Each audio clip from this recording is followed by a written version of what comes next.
to you all, and we will dive straight in. The first question concerns some of the issues that are behind these strikes. It asks, what are the safety issues that striking workers are concerned about? Simon Calder, as I say, you know, it's a hodgepodge of issues, isn't it? It certainly is. So let's tackle safety. And this is something that the RMT has really continued to pursue. They say that Network Rail is wanting to adopt procedures which use fewer staff and are more dangerous. And so, therefore, they say that this is a really important part of it. Now, I know that the culture of safety in the railways, just like in aviation, is absolutely obsessive. And there's no way that anybody on the railway would tolerate an increase in risk. And so, therefore, there's certainly discussions to be had about how you can improve things. And of course, the railway side, Network Rail, is saying, actually, if you use modern techniques, we can actually make the railways safer than they are now, particularly for the staff who are working on them. But it's just an example of the enormous intransigence that there is. Today, Grant Shapps mentioned the fact that Sunday working has been a kind of optional, an overtime thing for the last 103 years. And that just shows you the kinds of agreements that are in place. But of course, there's been quite a lot of different transport secretaries in that time who could have done something about that if they wanted to. OK, next question, just to kick us off. Sarah, you have this one. Will the strike impact rail journeys for the rest of the week as well as strike days? Because it's at the moment, it's one day off, one day on, but presumably there are knock-on effects to the days when the trains are meant to be running. So the first one's Wednesday. That's right. The railway is a massively complex organisation, and so you're to expect disruption for the whole rest of the week going into the weekend, which is going to impact people not just travelling for work, but also for leisure. And as we know, we've got Glastonbury this weekend as well. We've got a question about that coming up. But I mean, the knock-on effect being, I suppose, trains end up in the wrong places and the staff to work in them. So passengers are being warned to check and check again, as we've heard, and that's absolutely the message. We already know that we've spoken to about 2,000 people already just over the weekend, a representative sample, and we know that around 3 in 5 have got the message and won't be planning to travel, but almost 1 in 5 still plan to travel. Some of that is because they absolutely have to. They're the people who kept the lights on during the lockdown. They're the ones who work in our shops and schools and hospitals and rely on the railway. Although surprisingly, around 1 in 10 were actually still unaware of the strike action, though hopefully they've got the message by now. Just to add that there will be lots and lots of trains running tomorrow, OK? It's 4,500, which is about 22% of the normal number. But if you are lucky enough to live in the half of the country that does have railways, as we heard, nothing west of Cardiff. If you're in Scotland, nothing north of Falkirk.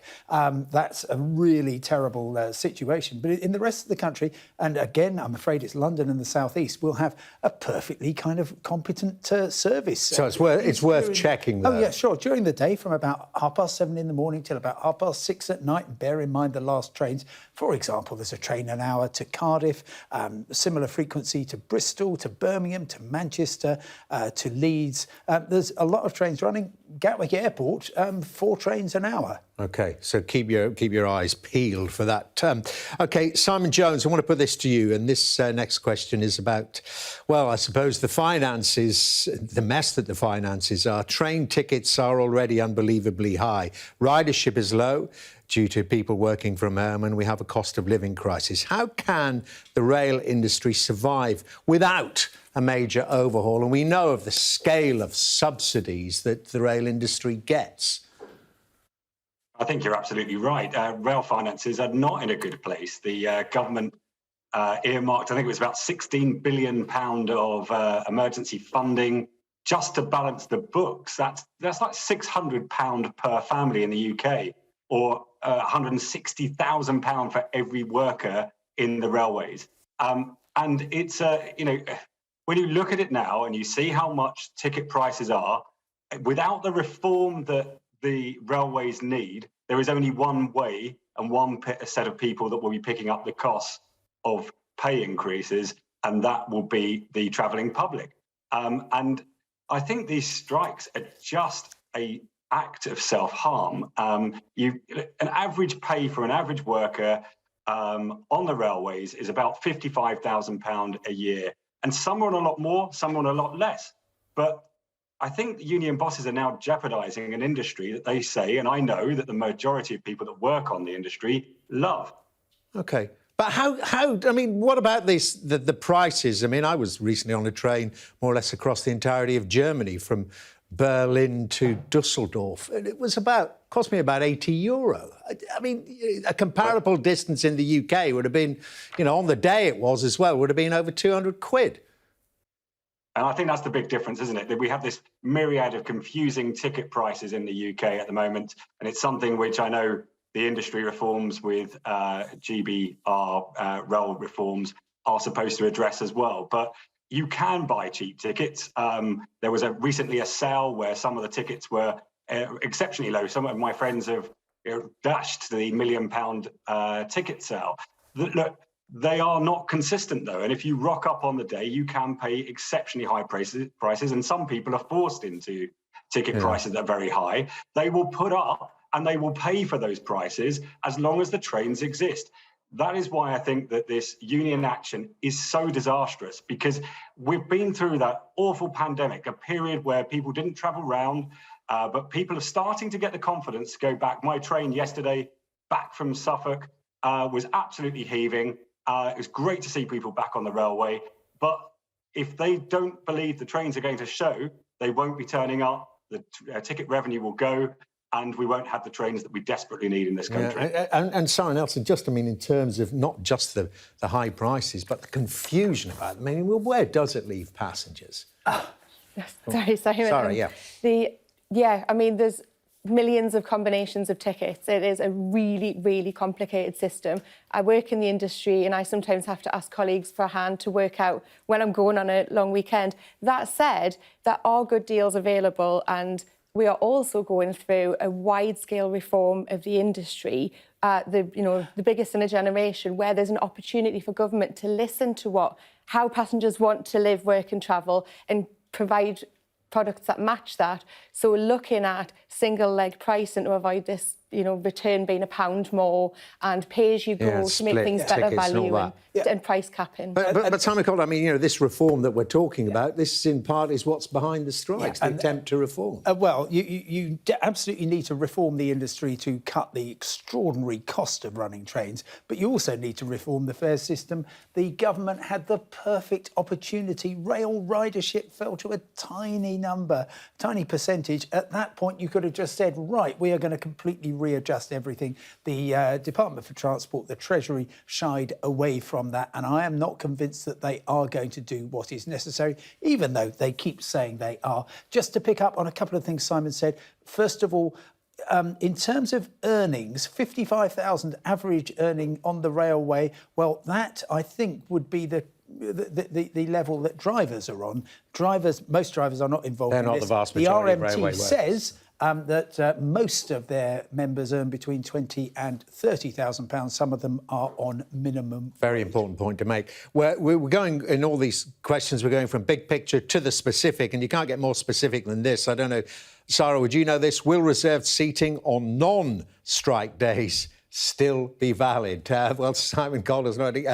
Good question, and I'd say double check with your operator. Yeah, because the train might not be there. It should be if the train is running. But the train operators have done everything they can to stop people booking tickets. Effectively, they've taken advance tickets off the whole week, and therefore that means if your train is running and you've got a ticket for it, then it should be absolutely fine.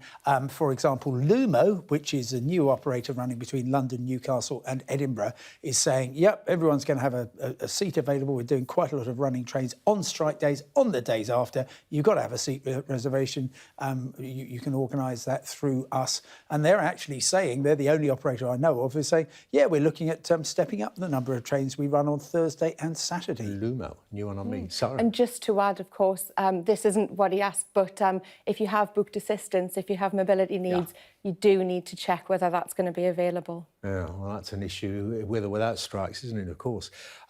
Question for you, let's put this to you, Simon Jones. This is about the idea, to allow agency workers to cover for striking workers. The question then asks that how can that be allowed to happen when it takes months to train the signallers, the drivers, and, sorry, I need the question. I've got an autocue here, but you're not moving. Please move. The signallers, drivers and guards, as well as other specialists. Is it not dangerous to go down that road? Simon Jones. Sorry, I missed part of that question, David, but the safety, as you said earlier on, we have one of the safest train operations in the whole of Europe. I know there's more to be done. You've got to keep doing that. Network Rail are modernising. They've made it safer in the way that we maintain our railways. And machines do this more safely and accurately. They check for cracks rather than having. I know in the past you've had people physically looking at tracks and checking it by their eye. And I've spoken in the past to Andrew Haynes, the CEO, and Peter Hendy at Network Rail. They care passionately about the railway. They want it to be a safer place. But we're going to have to invest and use the technologies which are now available to them so that people are kept out of harm's way. OK, indeed. Next question. This is about, this is the very point you've kind of addressed there, Simon Calder. Is it true that train and tube drivers earn in excess of £50,000 a year? A lot of them do, yeah. I mean, is there any average figure for overall earnings? I'm not, forgive me, going to go there in terms of quoting averages.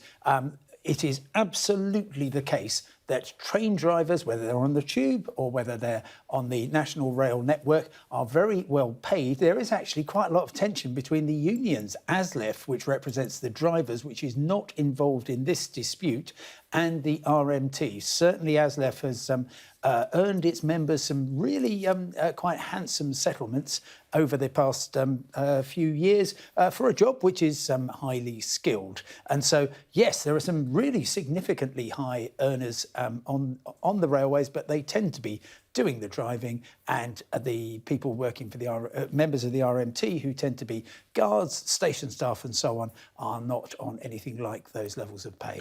OK, back to that. You touched on this, Sarah. How does one, this is the question, how does one get to Glastonbury? I don't know if you're going or not, but doesn't it start on Wednesday, which is a non-strike day? There will still be disruption on the trains, and I would say probably you're going to want to drive. You're going to have a load of equipment, and if you're going to have a disrupted journey, I think most people will move to the roads. So set off early, I'd say. Here's the tester for you, Simon Calder. Well, how'd you get there by train? Have you done it? Oh, yeah, you just go to Castle Carey. It's a perfectly good journey. There will be, the rail industry is fully aware of the events that are happening, and they are doing all they can to get people where they need to be. And please, can we give a shout out to the amazing long-distance coach companies, National Express, Megabus, Flixbus, all of whom have very professional staff doing great things, keeping people mobile. Yeah, so plenty of options there if you've got to go a longer distance as well. OK, we're going to take a break. You're watching Sky News Tonight. Coming up, more of your questions about the National Rail strikes, the biggest industrial action on the railways for 30 years.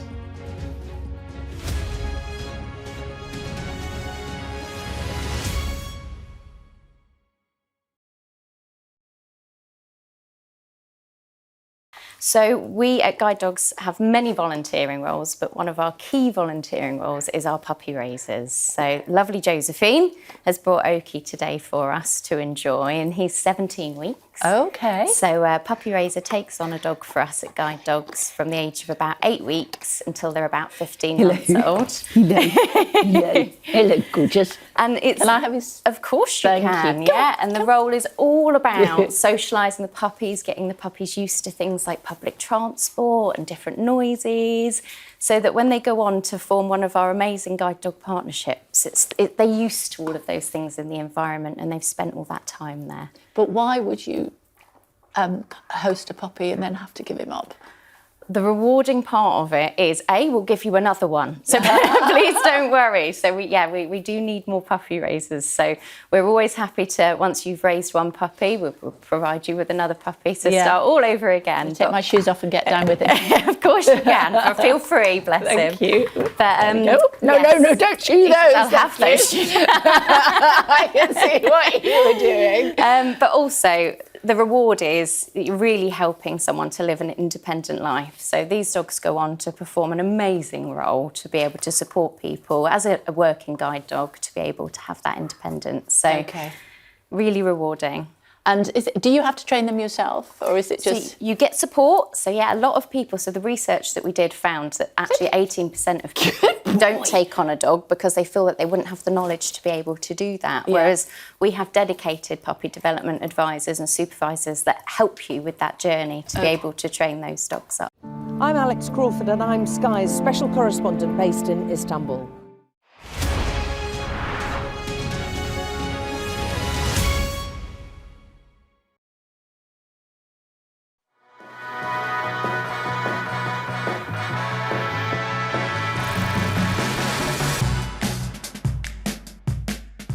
The inspiration behind our product came from understanding how big of a problem livestock methane emissions were.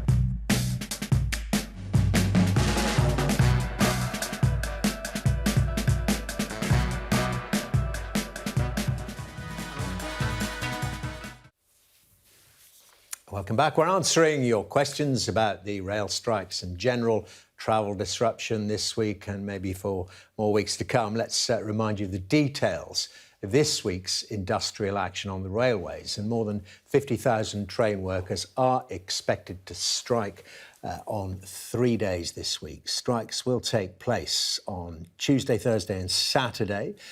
But severe delays are expected all week. Many companies are telling people to try to avoid travelling entirely. Workers in England will be striking, but services in Scotland and Wales are also going to be affected. And these are all the companies that are involved. But Network Rail says just over 1 in 5 of the normal number of trains will run, and they'll start later and finish earlier than usual. The RMT union leading the strike argue that its members have experienced pay freezes, threats to jobs and attacks on their terms and conditions. And the talks to try to resolve those issues have broken down today. So we've been, as I say, putting your questions to our panel. They are the Independent's travel editor, Simon Calder, Sarah Nelson from Transport Focus, and Simon Jones, who's a former Conservative special advisor to the Transport Secretary. So, next question is this one from a London-based viewer. For the 7 years I've lived in London, I don't believe there has been a single year without tube strikes. How can this process be sustainable? Simon Jones, those that live in London and travel into London to work more or less know that. I think that's a pretty valid point. I mean, the overall question is, how can this be sustainable? Don't we need to get, not just on, tube networks, but on the railways, don't we need to get to a position where there's a long-term solution in place? I think you're absolutely right. I mean, we've been hearing from some of those people on your introduction to this session this evening that people can work from home, but most people that I feel sorry for are those that need to go into our towns and cities to earn a living, especially in London. The teachers, the nurses, the cleaners, the hospitality industry that have been absolutely decimated during COVID times have just got themselves back above the waterline. People that are sick and needing a medical appointment, they are just fed up that the rail service every single year in London has fallen over. And the criticism, I know it's been shoved at the government, but this is also the Mayor of London's problem as well. People need to be able to rely on public transport every single day, both for themselves and the jobs they need to go to, and the people that are taking their exams this week who can't just delay for a day or zoom into their exam process. That's not the way it's going to work.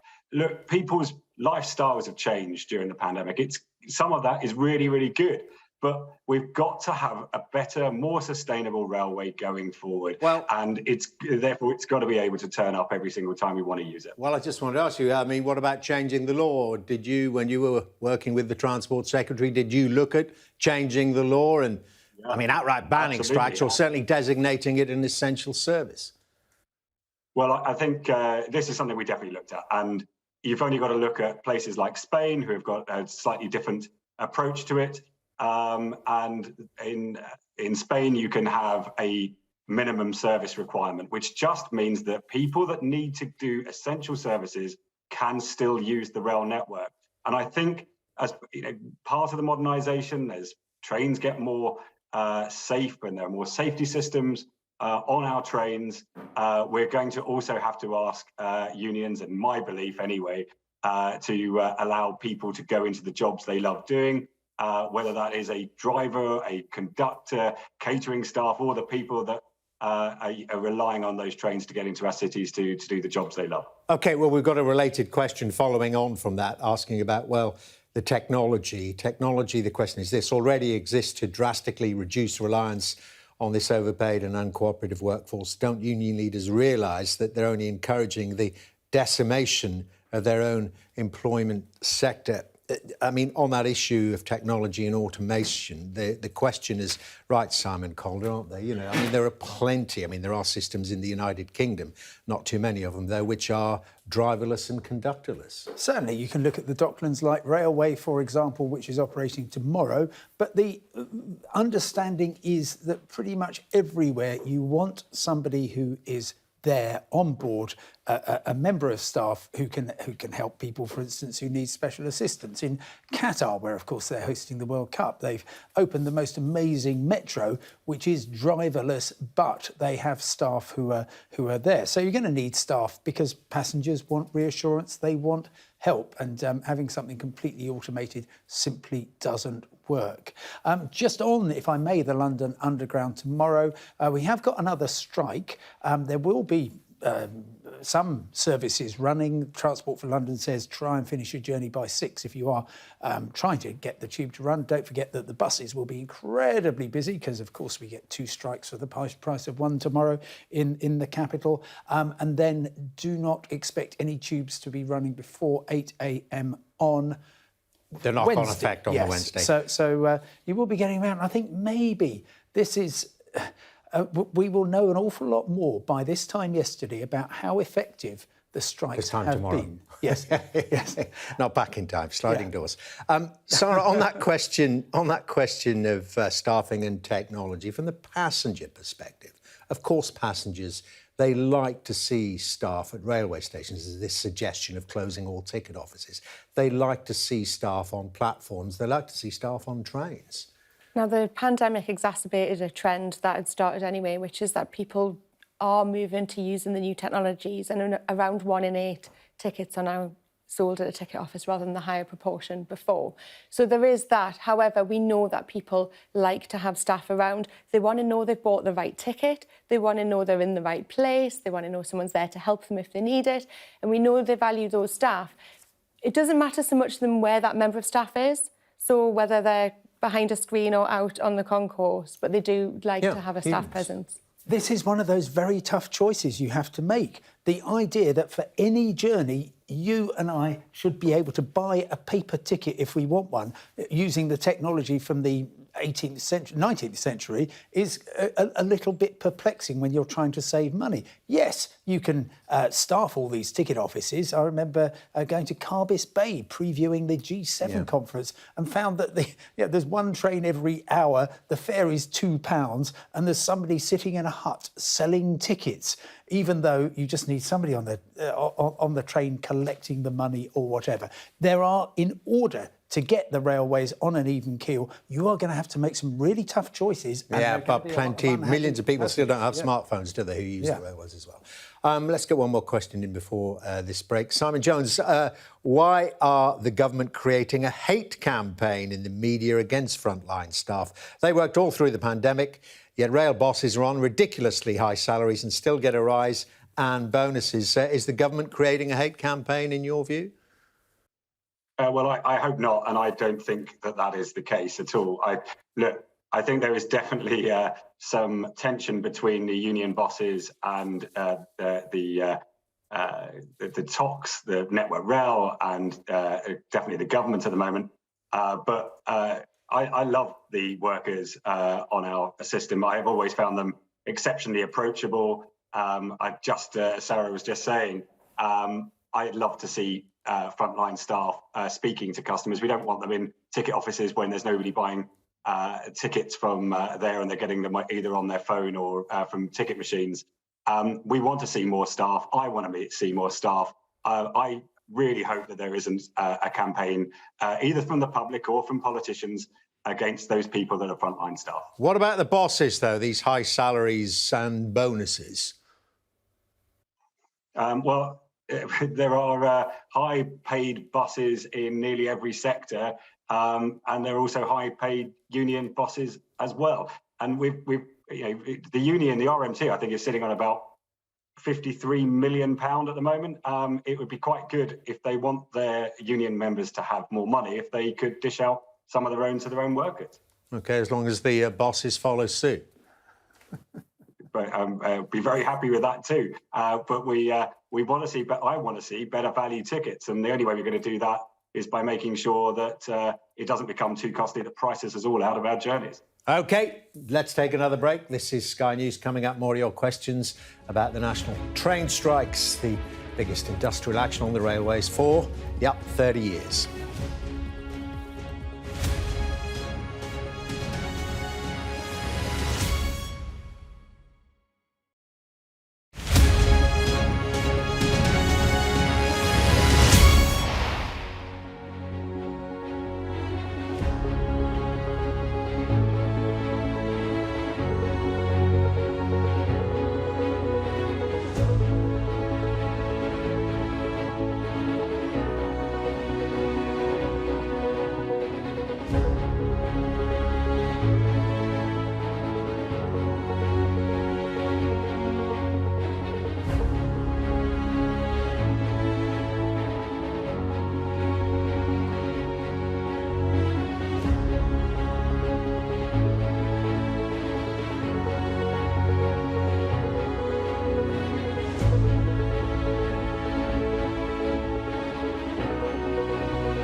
Welcome back. We're answering your questions about the rail strikes and the general travel disruption taking place. And we've got our expert panel. You know them all by now, so let's continue. And our next question this evening is about the unions and this issue of workers support the workers as well as the workers get the trains as well. How can the unions say they are for the working people when this strike has disrupted and cost the working people more during a cost of living crisis? Discuss, Simon Calder. Well, any trade union is going to represent the interests of its workers, and the greater the monopoly status of their industry, the more success they will have. And that is why, time and again, the railway unions have been very active in terms of strikes. Of course, while this is the biggest strike for 3 decades on the railways, industrial action has been taking place in various parts of Great Britain for decades and really quite frequently. And there are ongoing centuries. But there's a lot of action happening quite a lot. For example, last year, ScotRail, most Sundays you simply couldn't get a train. There was simply none running. There's a driver's reluctance to work overtime in Scotland, which is still meaning that some late trains are not running. So the unions feel that they have a lot of power and they are not shy of using it. And Sarah, on this issue of, well, you know, the people using the trains, you mentioned that before, particularly the people who have to be at work physically. There's so many people who can't work from home and they have to use the trains to get there. This is a real problem. It really is. And, you know, passengers, they don't want to think about the ins and outs of industrial disputes.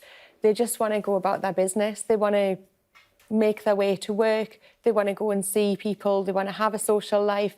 You know, there's essential journeys, sure, but there's also the leisure market, which the rail industry needs to grow if it's to continue its comeback and if the government is to meet its sustainability goals. So in order to get people to trust and have confidence in the railway, then the sector needs to get together and resolve these issues. But it shouldn't be said, though, should it, that the travelling public is universally against these strikes, you know, because we talk to people, as you do in a television news organisation, you talk to people who are commuters who do use the trains to get to work, and, you know, some of them are saying, well, you know, I know it's going to be incredibly disruptive for me, but there's some valid points being made here by the RMT. It is, though, I think, going to feed the idea of great unreliability. And as Sarah was saying, you do not want to have people thinking, and look, I dare say we'll have questions coming in on this, is this going to carry on all summer? Answer, we don't know. By this time tomorrow, we'll understand a lot. You've set my next question up very nicely, which is we need a resolution, don't we? Simon Jones, we've started to explore the foothills of how we get there. Here's a very good question, a specific question about maybe this is a way to avoid the strike, certainly. Why does it always have to be a strike? Is there not a mechanism where the dispute can be arbitrated and be settled in a court with legal bindings from the result for both parties? Yeah, well. I think you make a very good point, and this is an exceptionally good question. Obviously, there is a way of arbitration through ACAS, but look, in this process, the negotiations have hardly started. I mean, this is not the time for strikes. And you know, we do need to see a resolution. It would be much better if the union leaders and the industry could sit and agree and be arbitrated before strikes happen. The way that the setup at the moment works is that they can call a strike, they can ask their members, ballot their members, as they did in April, and now cause carnage across the network. And this is going to be a very difficult few months for the public. And, you know, not in my lifetime have we had high inflation, and this is going to last into next year. And unions from all sectors want more money. We really need to start with people sitting around a table rather than by striking and withdrawing their labour. Yeah, I mean, that's outside the remit of this programme at the moment. But as you mentioned, these aren't the only strikes coming down the track, so to speak. Excuse the pun. We get another question in before we take another break. And this is from somebody who works on the railways. I work for Network Rail, and this isn't just about a pay rise. They're looking to demolish our terms and conditions and lay off 2,500 people. Simon Calder, as we've been discussing earlier. I understand the sensitivities. I've talked to lots of people who work on the railway, and they are really aggrieved, voting 8-1 in favour of a strike. However, I think there's a sort of certain amount of believing the union publicity. When Network Rail last did an offer of voluntary redundancies, it was vastly oversubscribed. The idea that Network Rail is just going to go around and saying, right, you lot, you're out in the manner of P&O ferries is, I think, most unlikely. And furthermore, the union began this dispute effectively by saying, we don't want any of our terms and conditions changed, when it is painfully obvious to anybody who travels on the railway, anybody who sees what an absolute disaster the finances are, that you're going to have to change people's terms and conditions, just as in the aviation industry, people are working much harder, often for far less cash, simply because COVID has caused so much harm to the airlines and the airports. Aviation industry and the travellers who use it, coming up in the next section. Another break. You're watching Sky News tonight. Coming up, more of your questions. And as I was just saying there, we'll be asking if there's going to be more chaos and disruption at the airports. Some passengers are being left waiting for hours at many airports after issues with baggage collection.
Thomas Peter, and I'm Sky's climate change correspondent. The UK is a world leader in wind power. Power! Power! People! It's part of the Congo Basin rainforest, which is such an important ecosystem. It's known as the lungs of Africa. We aim to be the best and most trusted place for news. She doesn't really enjoy speaking to the press, and it wasn't clear right up until the last moment that she was going to sit down with me. I might be just very naive, but I do believe that change is possible, otherwise we wouldn't be climate activists.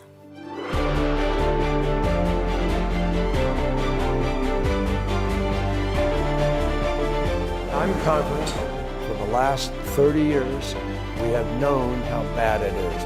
I'm not here to apologize, I'm here to fight for the next step. You can see just the piles and piles of stuff, these sofas and people's desks and children's books. And you can see inside this home here, people trying to sort out their home. It's just been devastating. I think everything's at stake. The future of our planet, the future of the beauty around us, the future of you and me.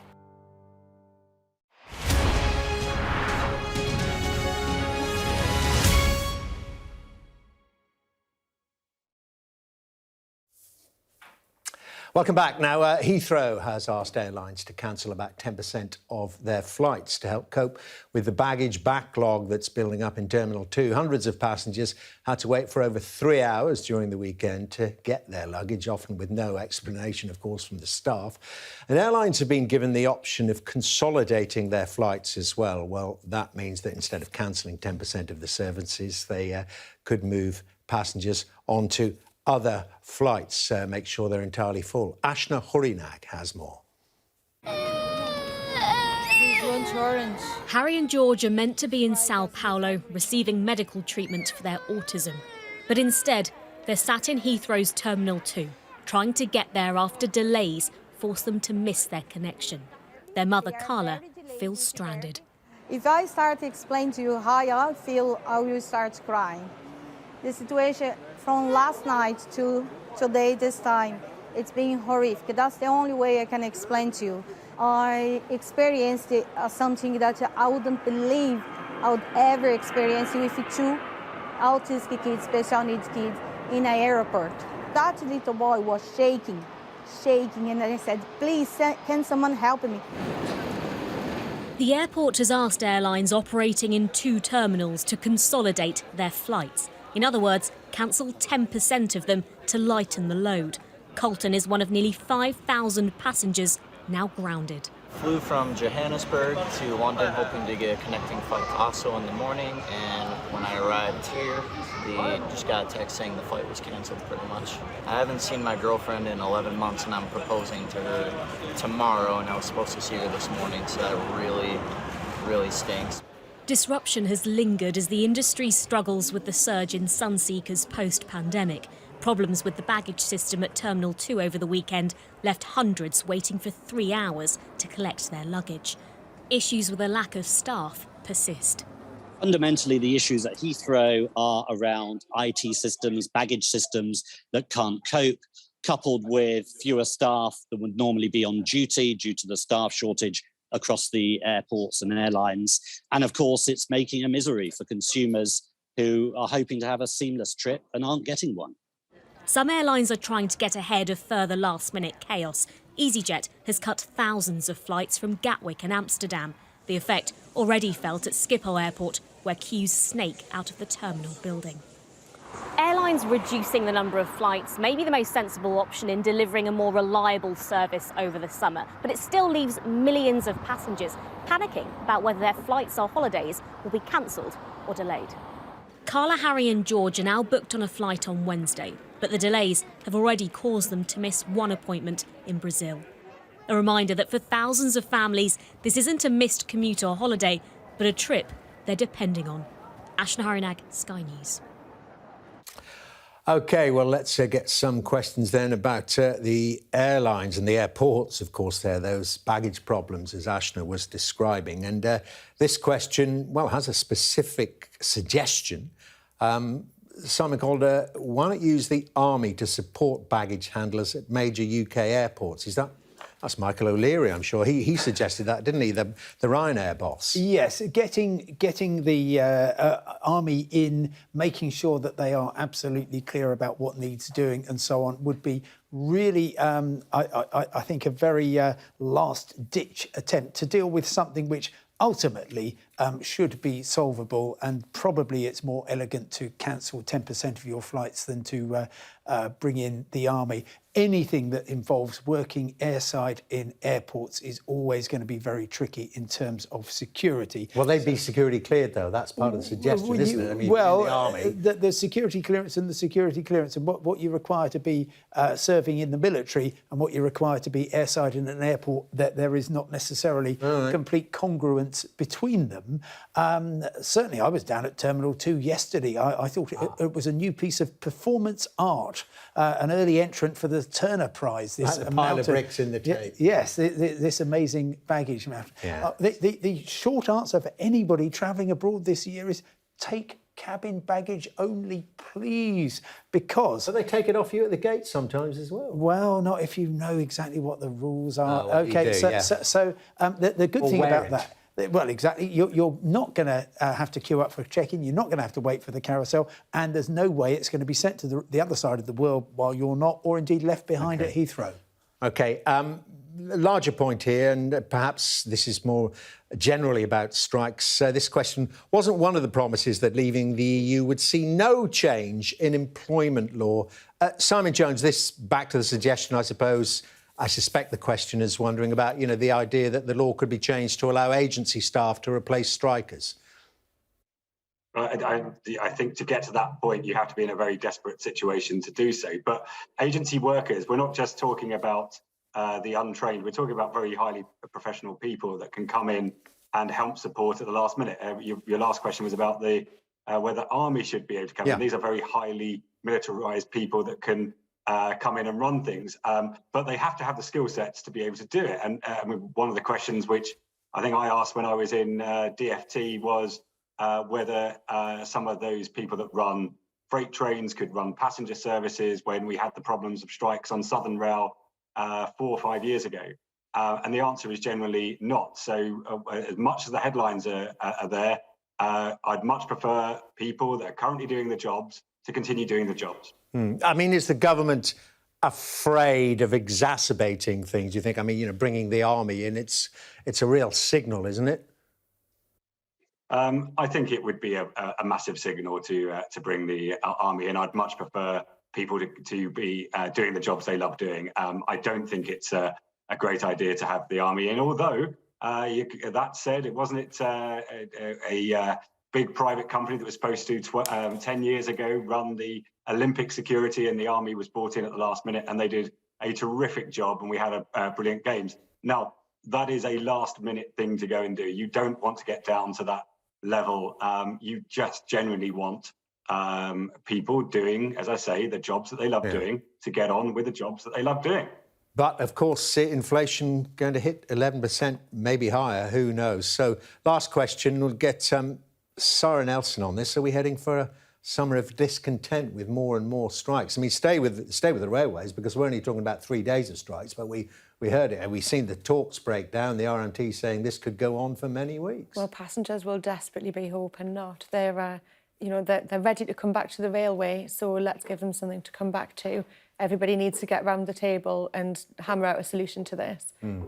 Well, I'm afraid the Transport Salaried Staff Association have already said that they want to have a pay rise in line with inflation. Well, I say I'm afraid. That seems to be, from an awful lot of points of view, a perfectly reasonable thing. But as soon as the government starts handing out 9 or 10% pay rises, well, I cannot quite see that happening, which is why I am, unfortunately, really quite despondent about transport and the railways this summer, simply because you've got the two sides so far apart that I cannot see when they are going to be able to meet in the middle. Simon Jones, your take on that, and the suggestion, of course, by the opposition that the government should get involved directly in the negotiations. Well, it's not for government to get in the middle of something between an employer and an employee. That's sort of ridiculous. And I think was it 2 weeks ago? I think the leader of the RMT made that point that he wasn't even prepared to go and see the government. So these are going to be difficult times. Inflation, as I say, in my lifetime has never been so high. Well, not since I was born anyway. And I think this is going to really tax people who can't keep up with the cost of living, who are finding it so difficult, who will need, especially the lower paid end, will need pay rises to reflect the great jobs they do, so they can just keep up and keep on what they're doing. But I'm afraid I agree with Simon Calder's analysis that this is going to be a very challenging few months ahead until people can bash their heads together and come up with the right solution. And just beyond that, I mean, we're not just talking broadly on strikes. So many other public sector workers and others. I think that's absolutely right. I think this could be very dangerous if people are not willing to talk to each other. And my plea to anybody that's working, that's a member of a union, is get your bosses to speak to those people to make sure that we're not sitting unable to go to the jobs that we like doing, but instead are able to have a summer that we can all enjoy after what has been a tremendously difficult time during COVID. OK, well, I'm glad to say we've all been talking to each other. Thank you all very much indeed. Simon Jones there, joining us from Essex, Sarah Nelson and Simon Calder here with me in the studio. Thank you so much for getting through so many questions about the rail strikes, which start tomorrow. Coming up at 8, much more about those strikes.